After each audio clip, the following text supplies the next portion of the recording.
Every year, millions of people from all over the world gather around the shrine of the third Shia Imam. The number of the participants last year was over 20 million people. 20 million people walking over 100 kilometers in the unbearable coldness of the desert. Children, women, the elderly, and even disabled ones. There must be a mystery behind this enthusiasm. Who is the one whose shrine is so loved after 1,400 years? What motivates people to do so? The situation in the Islamic world was such that the wrong, in an Islamic disguise, was ruling over the country and the people. There has always been right and wrong, but you see wars when the wrong wants the right to conform. Now this has happened and the right needs to make a decision. Hussein ibn Ali had only two options. The first was to turn a blind eye to the historical deviation like others and to ignore the wrong and conform to the distorted Islam. Second was to reject the wrong at any cost and expose this deviation for the rest of the time. Hussein ibn Ali went for the second option.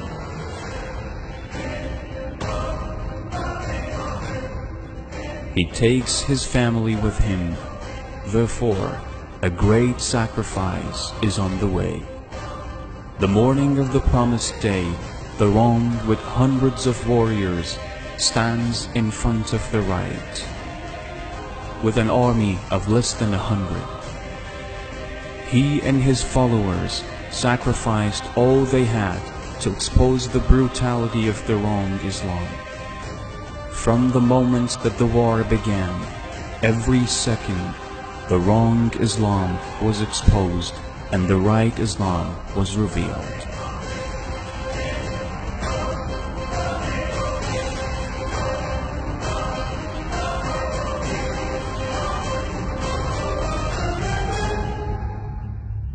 They blocked the water on Hussein and his children.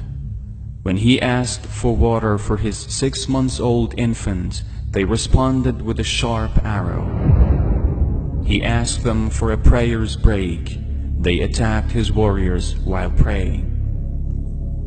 The water-bearer of his army was thirsty until the last moment.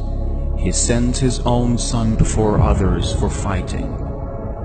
His companions and fighters were killed one by one until Hussein was left alone. His oppressed voice has echoed throughout history when he called, "Is there anyone to help me? Is there anyone to help me?"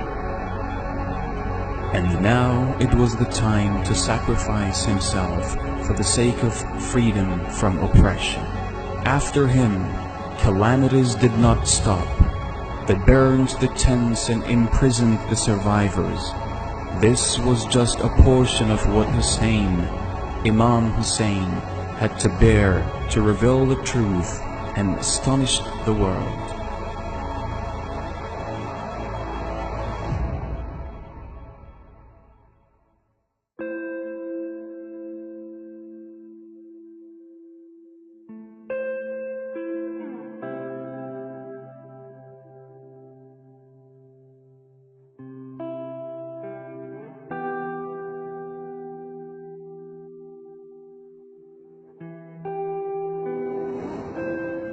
That is why every year a lot of people walk the long distance to Karbala with their children to mourn the 40th day of his martyrdom.